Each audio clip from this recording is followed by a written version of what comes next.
Hi there. For milestone 1 of this DFINITY grant, we added a bunch of high-quality items, and we're happy to walk you through them. I'm Patrick, and I'll talk about the new tokenomics features we added. So, as part of the milestone, we added a couple of new canisters to our proof of AI work implementation, and the treasury canister specifically is responsible for many of the tokenomics features.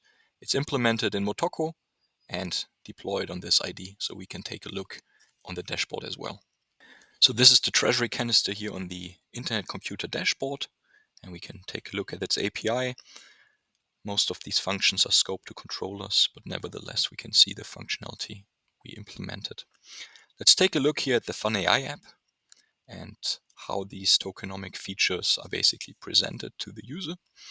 So first off, a new one, you have the very high setting, and to unlock it you first need to burn 42 funnAI, and then the setting is enabled. On top-ups, you now also have the option to top up with funnAI. That means funnAI are being burned and cycles are being credited to the miner, but only if the protocol has enough cycles to make this feature available. Currently it's not. And then the old top-up with ICP functionality.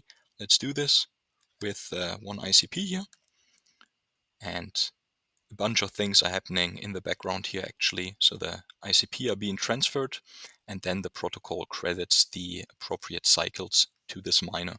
This can take a few seconds, and a couple of things are being processed in the background.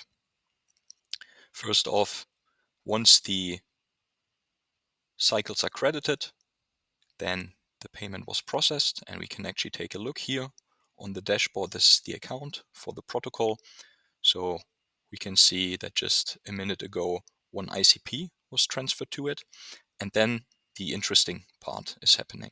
So first off, we see that 0.9 ICP are being transferred out. That's for the cycles. So 90% of all incoming ICP are converted to cycles for the miner. And then 0.1 ICP are transferred out to the treasury canister. So this is the account for the treasury canister, which receives from the protocol all the incoming ICP that are meant to build up the treasury.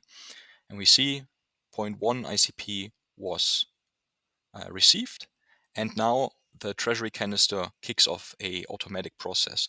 It takes these ICP and automatically converts them to funnAI via swaps on the liquidity pool on ICP swap, and the converted funnAI are then actually processed further. So the treasury can decide to keep it to build up a funnAI treasury, or it can burn a share of it, or it can even add this as liquidity to the liquidity pool itself. So it's a fully autonomous tokenomics engine.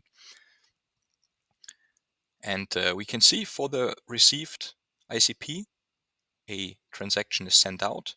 So if it has enough ICP in its balance, it actually adds a random amount, and then with that amount, it buys funnAI on the ICP swap liquidity pool.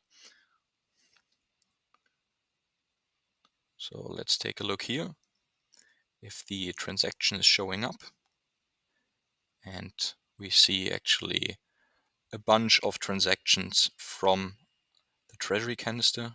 That's the idea of it. And you always see swaps ICP for funnAI. So these are these automatic swaps. We can go further and take a look at its balance. So this is the balance of the treasury canister in funnAI. So with these buybacks of funnAI, it has accumulated a significant balance of funnAI over time. And we can take a look at the funnAI transactions, because we should see some burn transactions, because currently most of the funnAI that the treasury gets is automatically burned, and we can see this here. So the ICP that were incoming were converted to funnAI and then automatically burned. So again, this is a fully autonomous tokenomics engine, and the treasury canister of the funnAI protocol is responsible for implementing it.